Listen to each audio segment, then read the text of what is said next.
नमस्कार। चर्चा में आप सभी का स्वागत है। मैं हूं ऋतु वर्मा। उत्तर प्रदेश का चुनाव चरण दर चरण जिस तरह आगे बढ़ रहा है और ज्यादा दिलचस्प होता जा रहा है।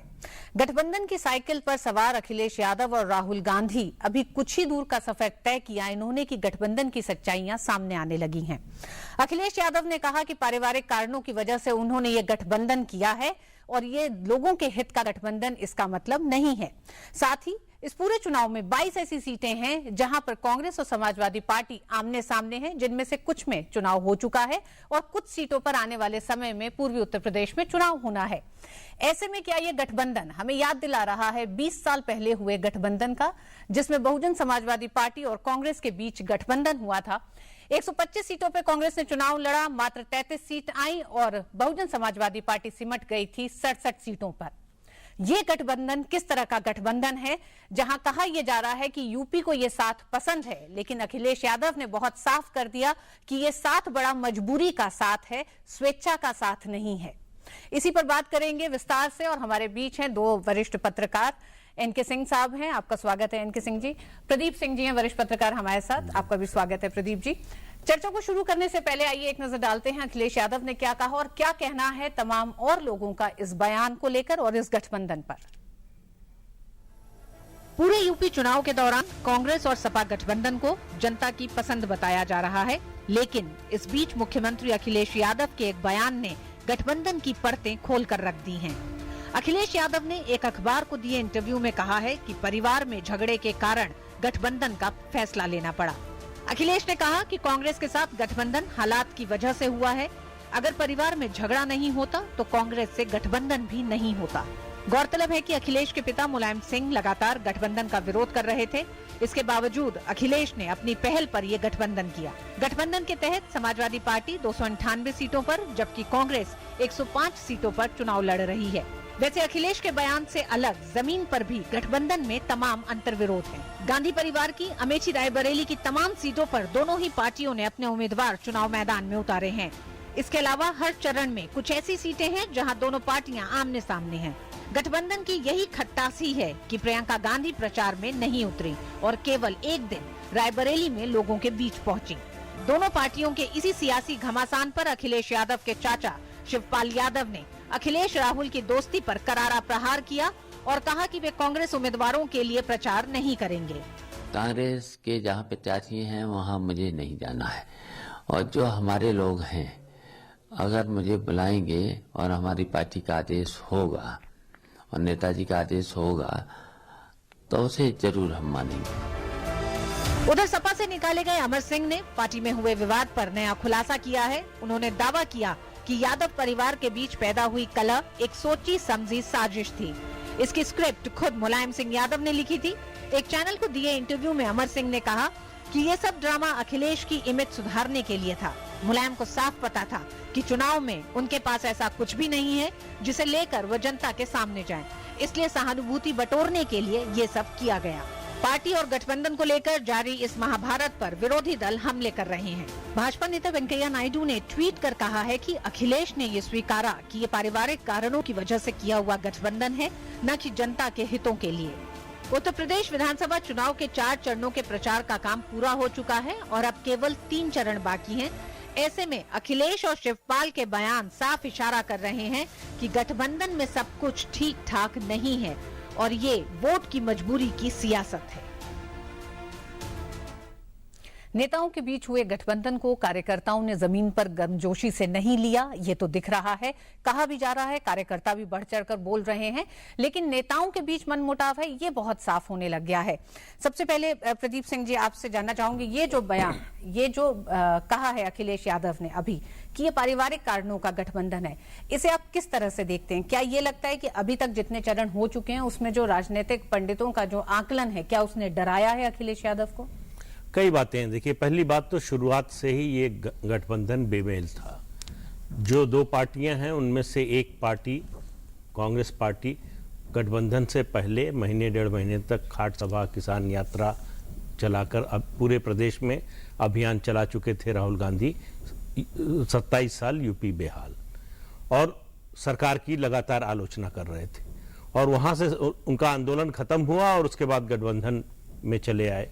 तो ये गठबंधन दरअसल जो है अखिलेश यादव और राहुल गांधी का है, ये समाजवादी पार्टी और कांग्रेस पार्टी का नहीं है। कांग्रेस पार्टी में स्थानीय नेता जो प्रदेश के नेता हैं उनको भी नहीं मालूम था कि क्या हो रहा है, कितनी सीटों पर हो रहा है, क्या शर्तें होंगी, किस तरह कौन सी सीटें होंगी। ये तो आखिर तक नहीं तय हो पाया कि कौन सी सीटें होंगी जो कांग्रेस के लिए छोड़ी जाएंगी, कौन सी होंगी जो जिन पर सपा लड़ेगी। दूसरी बात यह है कि ये जो इंटरव्यू दिया है अखिलेश यादव ने, उसके 2-3 कारण हैं। एक, पहले ही चरण के बाद से ये दिखाई देने लगा कि अखिलेश यादव की मीडिया में जो हवा बनी थी उनके पारिवारिक कलह के बाद, वो कहा जा रहा था कि टीपू सुल्तान बन गया, तो वो हवा जमीन पर नहीं थी। तो जैसे ही जमीन पर वोट पड़ना शुरू हुए तो वो हवा निकलने लगी। दूसरी राजनीतिक अपरिपक्वता है। आप ये देखिए कि समाजवादी पार्टी के जितने वरिष्ठ नेता हैं, मुलायम सिंह यादव जो संस्थापक है पार्टी के, बेनी प्रसाद वर्मा संस्थापक सदस्यों में, रेवती रमन सिंह, आजम खां, ये जितने वरिष्ठ नेता हैं आप नाम लेते जाइए, ये आजम खां के अलावा और कोई प्रचार नहीं कर रहा है। और ये वरिष्ठ नेताओं का पार्टी की नीति या रणनीति तय करने में कोई हिस्सेदारी नहीं। समाजवादी पार्टी में कहा जाने लगा है कि अब ये भैया भाभी की पार्टी हो गई है, सारे फैसले अखिलेश और डिंपल लेते हैं। एनके सिंह जी, भैया भाभी की पार्टी तो कहा ही जा रहा है। तमाम बड़े नेता, चाहे वो शिवपाल यादव का क्या रिप्लेसमेंट राहुल गांधी के तौर पर किया है, जिसको कि बीच चुनाव में अखिलेश यादव को कहना पड़ा कि ये बड़ा मजबूरी का, ये पारिवारिक विवादों की वजह से किया हुआ गठबंधन है, नहीं तो गठबंधन नहीं करते। जी हाँ, ये अपरिपक्वता, जैसा प्रदीप जी ने कहा, ये शुद्ध अपरिपक्वता दिखाता है कि आधे रास्ते आके आप ये कह रहे हैं कि साहब जिस घोड़े पे हम सवार हैं या जो हमारे पीठ पे बैठा है वो हमारे लिए नहीं बना है, तो जनता क्या समझेगी। आप मझधार में डूबने जा रहे हैं, इसका इंडिकेशन है। कम से कम अब तो ये ना कहते। एक चीज होती है जब हम राजनीतिक टाई अप करते हैं, आप याद करिए लालू यादव और नीतीश कुमार इतना बेमेल कोई भी वो नहीं हो सकता था। 15 साल एक दूसरे को गाली देते हुए, उसके बाद भी लानत बलानत करते हुए अगर वो टाई अप करते हैं और वो सक्सेसफुल होता है, तो इसके 2 सीढ़ियां होती हैं। एक सोशल लेवल पे समरसता हो, कैडर के लेवल पे हो। नेताओं में तो खैर मान लीजिए हो जाता है, वो सर्वाइवल की वो है, जिंदा उनको रहना है अगर पॉलिटिक्स में तो उनको करना पड़ता है। लेकिन नीचे के लेवल पे ये मैसेज जाए, यहां पे ये सच बात है, ये दिल की बात उन्होंने कही है कि पारिवारिक अगर झगड़े ना होते तो हम ये करते भी नहीं। अगर ना करते तो आपका क्या स्थिति होती है पता नहीं, अभी तक नहीं मालूम है। लेकिन अगर कर लिया है तो कम से कम थर्ड फेज के बाद तो ये बात ना कहें। अंग्रेजी अखबार के जिस रिपोर्टर को उन्होंने इंटरव्यू दिया है, उसका सवाल था कि ये जो गठबंधन आपने किया है, क्या अगर फैमिली फ्यूड ना होता, पारिवारिक झगड़ा ना होता, तो क्या आप करते? तो बोले जाहिर बात है कि तब हम ना करते। तो इसका मतलब है कि आपने एक पारिवारिक कलह किया, उसके बाद ये इंटरव्यू किया है। तो प्रदीप सिंह जी, जब पारिवारिक कलह भी जो दिखाई दे रही है, उसको अमर सिंह कह रहे हैं कि ये पूरा स्क्रिप्टेड है, ये मुलायम सिंह का स्क्रिप्टेड करा हुआ पूरा ड्रामा था कि अखिलेश यादव को उसमें से एक विकास पुरुष के तौर पर दिखाने का। तो अभी ये जो बयान है, फिर इस बयान को क्या माना जाए? ये बयान क्या किसी तरह का संदेश देने की बात कर रहे हैं अखिलेश यादव क्या? क्योंकि अखिलेश यादव को पता है कि मुलायम सिंह यादव ने जब से इस पार्टी को बनाया तो वो कांग्रेस विरोधी ही रहे हैं शुरुआती दौर से, और कांग्रेस उतरी थी 27 साल बेहाल करके, और सारा ठीकरा समाजवादी पार्टी पे ही फोड़ा था। खासकर मुजफ्फरनगर के दंगे तक उन्होंने इन्हीं पे पूरी तरह से इन पर इल्जाम दिया था। देखिए, कुछ भी ब्लैक एंड व्हाइट में नहीं है कि ये इतना बिल्कुल सही ही है और ये बिल्कुल गलत ही है। ग्रे एरिया काफी है उसमें, और वो ये है कि आप पिछले 3 महीने का घटनाक्रम छोड़ दीजिए, 5 साल का देखिए, तो आपको दिखेगा कि मुलायम सिंह यादव समय समय पर सरकार की आलोचना सार्वजनिक रूप से करते रहे हैं और मंत्रियों को धमकी देते रहे कि कोई चुनाव जीतेगा नहीं, जिस तरह से काम कर रहे हो, पैसा खाना बंद कर दो, जमीनों पर कब्जा करना बंद कर दो। ये उनकी पार्टी का राष्ट्रीय अध्यक्ष बोल रहा था और लगातार बोल रहा था। ऐसा नहीं है कि कभी एक बार बोल दिया और खत्म हो गया। तो मुलायम सिंह को धरती पुत्र कहा जाता है, उनको अंदाजा था कि ग्राउंड रियलिटी क्या है, तो चुनाव में क्या होगा इसका भी उनको अंदाजा था। तो ये एक बात कही जाती है कि अमेरिका के एक एक्सपर्ट है चुनाव के, स्टीव जार्डिन, उनके नाम से एक चिट्ठी भी चली थी जिसको हालांकि उन्होंने बाद में डिनाई किया, लेकिन ये कहा गया कि परिवार में झगड़ा हो और सारा जो है ठीकरा वो चाचा के सिर फोड़ दिया जाए। तो वो बिल्कुल वैसे ही स्कीम में स्क्रिप्टेड उस फिट तरह से बैठता बैठा था। है। छवि चाचा की ऐसी है, उन पे कोई भी आरोप लगा दीजिए, कोई उससे इनकार करने को तैयार नहीं होगा। लेकिन तो कुल मिलाकर मिला के कुनबा अभी भी एक है, अगर उनका कहना कुनबा है। एक है भी नहीं। मुलायम सिंह से जो लोग निजी रूप से अभी भी मिलते हैं, उनका मानना है कि वो कहते हैं कि इसको अनुभव नहीं है। उन्होंने एक बात बड़ी महत्वपूर्ण कही, उन्होंने कहा कि ये छवि बदलना चाहता है पार्टी की, वो ठीक है, लेकिन किसी पार्टी की छवि रातों रात नहीं बदलती है। मैंने जब राजनीति शुरू की थी तो ये गोली डंडे की राजनीति थी, वैसा ही कैडर है हमारा। तो अगर आप रातों रात बदलेंगे तो नए आएंगे नहीं और पुराने घर बैठ तो जाएंगे। इसका मतलब जो मुलायम सिंह यादव डे 1 से कह रहे थे जब ये गठबंधन हुआ कि ये गठबंधन सही नहीं है और मैं इससे सहमत नहीं हूं, आज अखिलेश यादव को भी वो कहना पड़ गया। इस पर और बात करेंगे उन 22 सीटों की भी जहां पर समाजवादी पार्टी और कांग्रेस एक साथ लड़ रहे हैं, और बात करेंगे कि कांग्रेस किस तरह से संगठन को मजबूत करने की बात राहुल गांधी ने 2012 के चुनाव में कही थी और ये गठबंधन क्या दिखाता है। ये है मास्टर राजू, पढ़ाई लिखाई में कमजोर और खेल कूद के मैदान में पीछे। राजू की कमजोरी की वजह है उसका भोजन।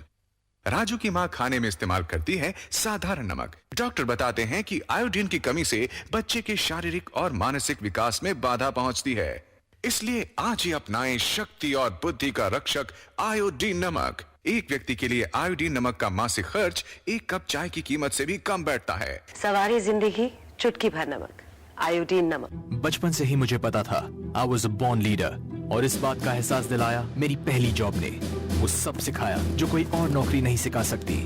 Man management, time management, crisis management, सब कुछ। पहले ही दिन से मैं टीम को लीड कर रहा था और जितने साल मैंने बिताए उससे कई ज्यादा एक्सपीरियंस मिला मुझे। और सबसे अच्छी बात, my first job made my second career possible. हम है भारत के सबसे एक्साइटिंग वर्क प्लेस और हम दे रहे हैं आपको एक ऑफर। भारतीय सेना, आम नहीं ये जिंदगी।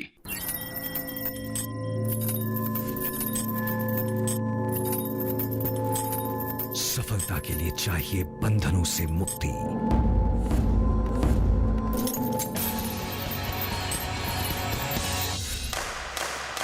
जीएसटी देश भर में उत्पादों के बाधा रहित प्रवाह और व्यापार की सुगमता के लिए।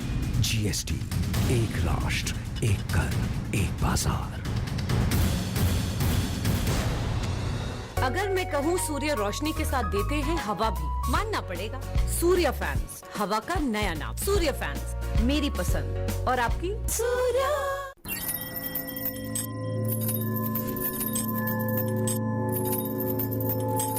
सफलता के लिए चाहिए बंधनों से मुक्ति।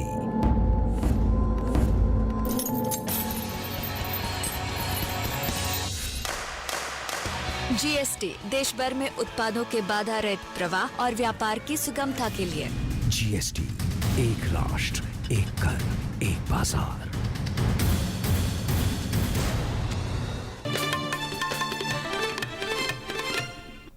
और एक बार फिर आप सभी का स्वागत है। चर्चा में हम बात कर रहे हैं ये जो गठबंधन समाजवादी पार्टी और कांग्रेस का, और जिस तरह से अखिलेश यादव ने कहा है कि ये गठबंधन पारिवारिक कारणों की वजह से है, नहीं तो इस गठबंधन को नहीं किया जाता। प्रदीप सिंह जी, गठबंधन तो हुआ है। कांग्रेस 2012 में राहुल गांधी ने कहा था कि ये चुनाव, 12 के चुनाव को उन्होंने कहा कि मैं जीतने के लिए नहीं, संगठन को मजबूत करने के लिए चुनाव प्रचार कर रहा हूं। 200 से ज्यादा जनसभाएं भी की। 2017 आते आते गठबंधन की जरूरत पड़ गई। कांग्रेस की मजबूरियां दिखाई देती हैं। एक लंबे समय से 2014 के बाद से जिस तरह से तमाम प्रदेशों से विधानसभाओं से दूर होती चली गई चुनाव में, समाजवादी पार्टी की क्या ऐसी मजबूरी रही कि कांग्रेस से हाथ मिलाना पड़ा? देखिए, उनके सामने मतलब डूबते को तिनके का सहारा दोनों के लिए था। समाजवादी पार्टी की समस्या यह थी कि एंटी इनकम्बेंसी इतनी ज्यादा थी कि केवल अखिलेश की इमेज सुधार के उससे बदलाव होने वाला नहीं था। उनके सामने जो प्रतिद्वंदी मायावती के रूप में बहुजन समाज पार्टी के रूप में है, उसके पास अपना एक स्थायी कोर वोट है। 18-19% का वोट उनका किसी भी हालत में, बुरी से बुरी हालत में भी उनको उतना वोट मिलता है। तो उसके साथ, और उन्होंने नारा क्या दिया, दलित मुस्लिम अलायंस का। तो अगर ये अलायंस हो जाता तो ये तो चुनाव शुरू होने से पहले ही साफ हो जाते। तो उसका मकसद एक बड़ा ये था कि मुस्लिम वोट को कंसोलिडेट करो। समाजवादी पार्टी से थोड़ा नाराज है मुस्लिम, लेकिन उनकी पहली पसंद मुस्लिम है और ऑल इंडिया लेवल पर अखिल भारतीय स्तर पर कांग्रेस है उनकी पसंद। तो दोनों मिल जाएंगे तो मुस्लिम वोट एक मुश्त हमारी पार्टी को मिलेंगे। तो वो जो कमी हो रही है, एंटी इनकम्बेंसी का जो नुकसान होगा उसकी भरपाई होगी। कांग्रेस को मालूम था कि उसका संगठन कहीं बचा नहीं है, उसके पास लड़ाने के लिए 403 उम्मीदवार भी नहीं है। तो ऐसे में वो कोई स्केप रूट ढूंढ रहे थे कि किसी तरह से जो है अपनी इज्जत बचाएं। ये रास्ता दिखाई दिया, उस पर तुरंत एनके सिंह जी, 1996 में नरसिम्हा राव ने बहुजन समाजवादी पार्टी के साथ गठबंधन किया, जिसमें कांग्रेस को 125 सीट चुनाव लड़ना था, जिसमें से मात्र 33 सीटें आई थी। और 2007 में इसी गठबंधन को राहुल गांधी ने कहा कि ये खुद को नीलाम करने वाला गठबंधन ना। आज जो गठबंधन हुआ है, इसके लिए क्या जिम्मेदारी लेंगे राहुल गांधी? ये गठबंधन क्या आपको उसी तरह का गठबंधन दिखाई देता है? नहीं, ये तो सर्वाइवल की वजह से हुआ है। कांग्रेस को 4 सीटें नहीं आती, कांग्रेस की ये मजबूरी थी। 7% का उसका बेस वोट रह गया है, पूरे देश में इस समय घट के 18% रह गया है, जबकि बीजेपी का 31.6% है। तो अब ऐसे आप इसको जरा इस तरह देखिए कि हमारे पास एनालिसिस करने के लिए 2 डाटाबेस हैं। एक है 2012 के चुनाव का और दूसरा है 2014 का। 2012 और 14 में जब नरेंद्र मोदी आते हैं सीन में, अचानक परिवर्तन होता है और यूपी में, जिस यूपी में बीजेपी को 15% वोट मिले थे 2012 में, उसको अचानक 42.6% मिलते हैं, 3 गुने का जंप। ये एक आंधी हो सकती है।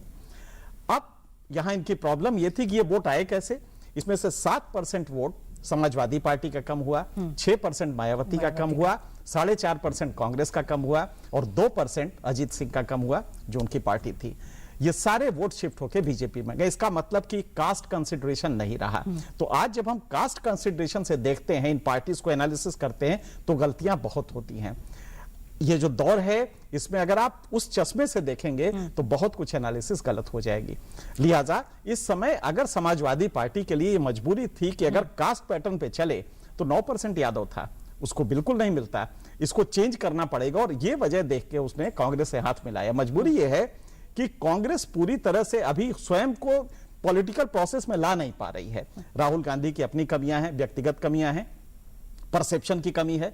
लिहाजा कांग्रेस एक इतनी बड़ी पॉलिटिकल पार्टी, लेकिन आज वो एक पॉलिटिकल पार्टी की तरह अपने को कंडक्ट नहीं कर रही है। तो एनके सिंह जी, जब आप कह रहे हैं कि 14 के चुनाव को उस जातियों के चश्मे से देखने की जरूरत नहीं है, उससे परे होकर देखें, तो विकास का चश्मा फिर हुआ। बहुत अच्छा आपने सवाल किया रितु जी। अब एक्चुअली ये विकास का चश्मा, आप गौर कीजिए जरा, आज पूरे इलेक्शन में आप किसी नेता को देख लीजिए, शुरुआत से अभी तक वो लगातार डेवलपमेंट की बात जरूर लाता है। और कहीं आप नहीं देखेंगे कि जो हमारे पिछड़े भाई हैं उनके लिए हम ये करें, ये शब्द नहीं आते हैं। अब विकास की बात होती है, टाई अप की बात होती है, व्यंग का स्तर नीचे जरूर आ गया है, ये उनकी समझ की बात है। हाँ, अभी वहां तक नहीं पहुंचे हैं कि IMR, MMR, road population ratio ये डिस्कस करें, ये पॉलिटिकल समझ की कमी है। लेकिन विकास आज एक मुद्दा है और उसकी वजह यह है कि बीजेपी ने बड़ी खूबसूरती से जो इसका अपना इंफ्रास्ट्रक्चर है, उससे विकास को मेन एजेंडा में शामिल किया है। और विकास चूंकि मेन एजेंडा में शामिल हो गया है, तो अब अखिलेश को भी वही कहना पड़ रहा है। अगर वो क्रिटिसाइज करेंगे बीजेपी को तो भी विकास कहेंगे, तो भी विकास के ही आंकड़े देने होंगे। ये जो ड्राइवर होता है, वो बीजेपी बन गई है इस एजेंडा सेट करने में, पब्लिक डिस्कोर्स का। नहीं, बिल्कुल देखिए, ठीक बात कह रहे हैं। इसका असर देखिए, बहुजन समाज पार्टी जो इस तरह की बात नहीं करती थी, मायावती जी आजकल हर चुनावी सभा में कह रही कि मैं मूर्तियां नहीं बनवाऊंगी, पार्क नहीं बनवाऊंगी, इस बार डेवलपमेंट का काम करूंगी। तो ये एक तरह से बाकी दलों को भी मजबूर किया है कि इसी पिच पर आकर खेलो। और इस पिच पर आकर खेलने के लिए देखिए, इसमें कोई शक नहीं है कि नरेंद्र मोदी उस पर बाकी लोगों से आगे हैं। इलेक्शन का डिस्कोर्स पूरी तरीके से 2014 के बाद से बदला है, जिसमें विकास सबसे ऊपर एजेंडे पे राजनीतिक पार्टियों है। बहुजन समाज पार्टी आज लगातार सर्वजन की बात कर रही हैं, लगातार उनके नारों में आप देखें तो सर्वजन चल रहा है। ये वही मजबूरी है कि अब अगर कास्ट आइडेंटिटी ग्रुप में आप अपने को डिवोट करेंगे तो वो फेल हो सकता है, क्योंकि आपकी चेतना, समाज की चेतना बढ़ रही है। लिहाजा विकास को आप फोकस में रखिए और ये बीजेपी ने कंट्रीब्यूट किया है।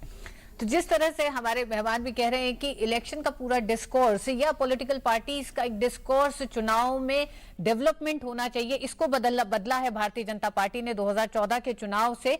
उसी पर आगे भी बात करेंगे। अभी तक जिस तरह के बयान आते रहे हैं, चुनाव आधे चरण में पहुंच चुका है, जिस राजनीतिक पार्टियों के जो बयान आ रहे हैं वो क्या बताते हैं, इस पर भी बात करेंगे वक्त एक छोटे से ब्रेक का।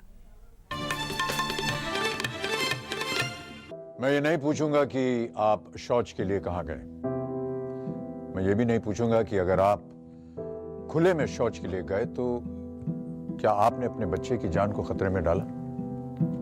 क्या आपके गांव की बच्चियों को खुले में शौच करते हुए किसी ने बुरी नजर से देखा? आप खुद समझदार हैं, सक्षम हैं। आप ये तो जानते ही होंगे कि हमारे देश में 70,000 से ज्यादा गांव के लोगों ने खुले में शौच की प्रथा को खत्म कर दिया है। गांव के बच्चे, महिला, पुरुष सब इस लक्ष्य में जुटे। निगरानी समितियां बनी जिन्होंने खुले में शौच कर रहे लोगों को समझाया, शौचालय बनाया, उनका इस्तेमाल करना सिखाया। क्या आपका गांव भी बनेगा खुले में शौच से मुक्त? आइए स्वच्छ भारत अभियान से जुड़िए। अब नहीं तो कब?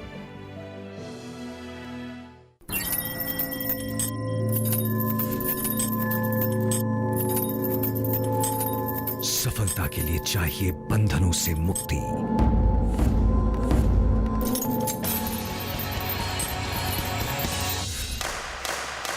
जीएसटी देश भर में उत्पादों के बाधा रहित प्रवाह और व्यापार की सुगमता के लिए।